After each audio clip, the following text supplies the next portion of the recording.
El PRI defiende el negocio del amparo y el PT lo revienta en plena Cámara.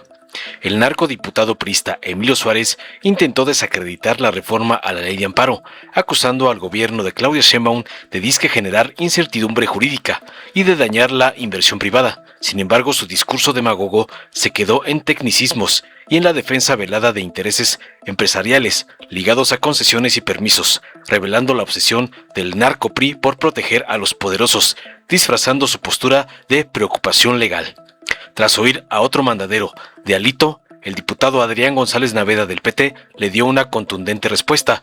Denunció que la narcoderecha ha convertido el amparo en un mercado de impunidad, usado por despachos y élites para frenar avances sociales y amasar fortunas.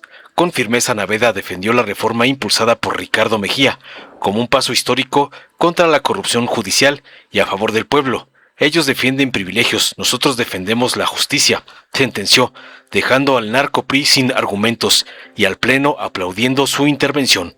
Veamos enseguida cómo otro mandadero de Alito es acabado por el diputado González Naveda por atacar las reformas de la presidenta, como le mandan sus narcoamos, el evasor Salinas Pliego y el junior tóxico Claudio X. Por ahí dicen que quien avisa no traiciona. En distintos espacios y en distintos momentos hemos señalado que las reformas a la ley de amparo tenían como consecuencia una afectación a los planes de la presidenta Claudia Sheinbaum. La propuesta de modificación, la reserva que se está presentando es justamente eso, el reconocimiento de que de origen la reforma estaba mal planteada. Y déjenme darles algunos datos que deberían llamar la atención en el Ejecutivo Federal. Cuando la Presidenta de la República hace referencia a la perspectiva de crecimiento del 1% de nuestro país, por cierto, la perspectiva en América Latina es del 2% y de Europa del 3%, la pregunta es ¿qué hay detrás de que solo se esté previendo que crezcamos el 1%? Y la respuesta es muy clara, la falta de certeza jurídica y la credibilidad de lo que está pasando en México. Una acotación porque es importante decirlo. El Partido Revolucionario Institucional no acudió a los foros porque fueron foros que fueron convocados en lo oscurito, fuera del marco de la ley. El propio acuerdo y la convocatoria a los foros señalaban la obligación de que las comisiones se reunieran para hacer una criba ahí de los participantes, cosa que tampoco se hizo. Pero no escucharon a quienes ahí se manifestaron y no han escuchado durante mucho tiempo, a quienes han señalado justamente la relevancia que puede tener para el interés público, para el interés de la nación, la pifia que se ha presentado en el artículo 129 de la Ley de Amparo. Y déjenme decirles por qué no es suficiente. La reforma incorpora, el dictamen incorpora una limitación adicional, que ya lo decía el diputado del grupo parlamentario del PT, en donde se señala que no procedería la suspensión en aquellos casos en los que se pretenda continuar con la realización de actividades o la prestación de servicios que requieran de un permiso, autorización o concesión otorgado por la autoridad competente. Cuando el afectado carezca de la misma, o bien, y eso es lo que eliminan, cuando el afectado carezca de la misma, o bien cuando dicha habilitación haya sido revocada o dejada sin efectos de manera provisional o definitiva. Esta previsión abre la puerta a una afectación desproporcionada para quienes, en medio de un litigio administrativo o judicial, busquen defender la validez de su título habilitante. Pues mientras el fondo del asunto no se resuelve, el afectado se vería impedido de continuar con su operación ante la imposibilidad de obtener la suspensión, enfrentando consecuencias económicas y reputaciones irreparables, aun si posteriormente la concesión o el permiso fueran restituidos. Nada más que con un pequeño detalle. La proyección de un título de concesión, imaginen ustedes, ahora que se va a discutir la ley de aguas, los títulos de concesión sobre aguas, los títulos carreteros que se otorgan en este país, los derechos de quienes se les otorga el título de concesión, no inician cuando se les otorga el título de concesión. De manera previa hay una serie de actuaciones y de procesos administrativos que generan derechos. No solo eso, que generan obligaciones, proyecciones y compromisos económicos. Esta propuesta de modificación, esta propuesta de cambio a la reserva es insuficiente. No contempla todo el procedimiento administrativo previo al otorgamiento del título de concesión. ¿Qué quiere decir esto? Que poco se sigue ayudando a la certeza y a la credibilidad de quien quiere apostarle a México desde el inicio del proceso administrativo hasta el otorgamiento del título de concesión. Consecuentemente, el PRI votará en contra porque no se resuelve el fondo, que es eliminar la falta de certeza jurídica en el país para quienes deciden invertir en concesiones, permisos o licencias de cualquier otra índole. Gracias, presidente.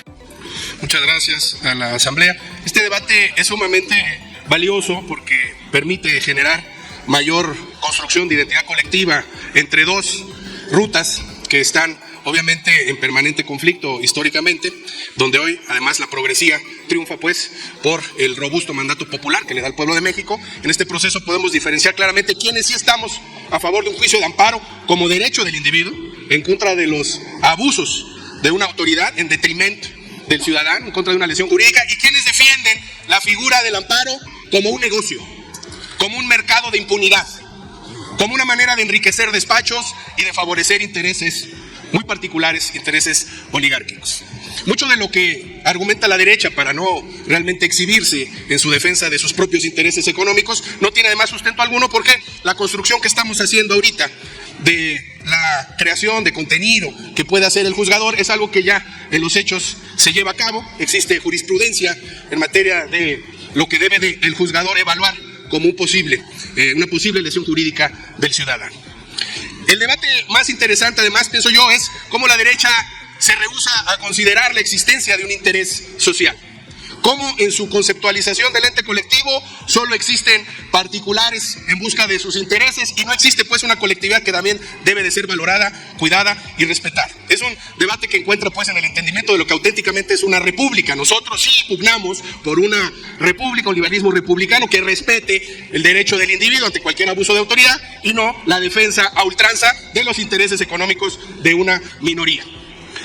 Además, avanzamos en la corrupción y en la construcción del mejor producto legislativo. Esta reglamentación que ahorita propone además nuestro compañero Ricardo Mejía y que todo el grupo parlamentario del Partido del Trabajo acompañamos, pues por supuesto que es producto de esta vocación, de esta convicción de debate y de consensos parlamentarios. Resulta increíble cómo la derecha golpista realmente se muestra como lo que es, profundamente desleal, antidemocrática, desconoce los procedimientos democráticos, desconoce lo que es una instancia de arbitrio social, de consenso social como el Parlamento, y en su esquizofrenia política permanente solo buscan oponerse recalcitrantemente a cualquier avance que exista en el fortalecimiento de los accesos del ciudadano a una vida auténticamente democrática. Es una continuación, sí, algunos lo ven en esa clave, coincidimos, es una continuación de la discusión que hubo sobre la reforma al Poder Judicial, porque existía, repito, un mercado de impunidad y una venta de amparos. Y muchos de los que aquí están presentes han hecho fortunas como auténticos traficantes de influencias. Alguno de los representantes señalaba a un ciudadano ex magistrado de haber defendido, llevado algunos amparos, pero si ustedes son epígonos de lo más sucio que existe en materia de defensa legal desde el poder, ustedes son epígonos de Fernández de Ceballos. Ustedes aprendieron de Fernández de Ceballos y de Fauci Hamdan, quienes siendo representantes litigaban en contra del interés social, litigaban en contra del ente colectivo y sacaban fortunas de miles de millones por medio del control faccioso del Poder Judicial y el mercadeo de impunidad en función de amparos comprados, como ustedes son expertos, a una empresa refresquera. Fernández de Ceballos logró recuperar 1.600 millones de pesos en contra del interés social. ¿Cómo no van a estar desesperados? Vean ustedes el tamaño de la fortuna que estaban acostumbrados a amasar desde el uso, repito, faccioso del Poder Judicial y pervirtiendo una figura que sí es la joya de la corona del sistema jurídico nacional, pero que era pervertido y utilizado para enriquecerse. Muchos de los que están aquí presentes siguen litigando permanente en contra del interés nacional y lo hacen con una figura pervertida del amparo.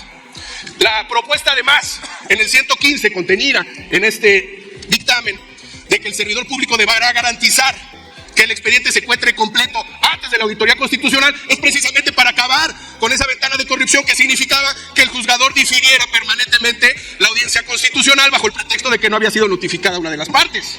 Eso, por supuesto, no lo mencionan porque, repito, ellos han hecho muchas fortunas litigando en función del interés social a partir de esas ventajas indebidas y la perversión del amparo. Lo mismo también ahora se busca, se exige, se garantiza que haya un plazo perentorio de 90 días, que no se pueda diferir a la mala de manera abusiva la audiencia constitucional y que además tampoco se pueda ampliar de manera abusiva el juicio de amparo, como repito, ellos lo han hecho por mucho tiempo. La propuesta que pone nuestro compañero Ricardo Mejía viene además a perfeccionar algo que sí podía generar una presión indebida al ciudadano. Estamos corrigiendo y lo estamos haciendo de manera frontal, abierta al pueblo y para el beneficio de la gente. Eso se llama congruencia política, se llama tener programa política y retamos a que la reacción golpista vote a favor o se vuelva a exhibir en su permanente esquizofrenia política. Muchas gracias. Dale en me gusta, suscríbete, activa la campanita y compártelo para que más gente lo vea.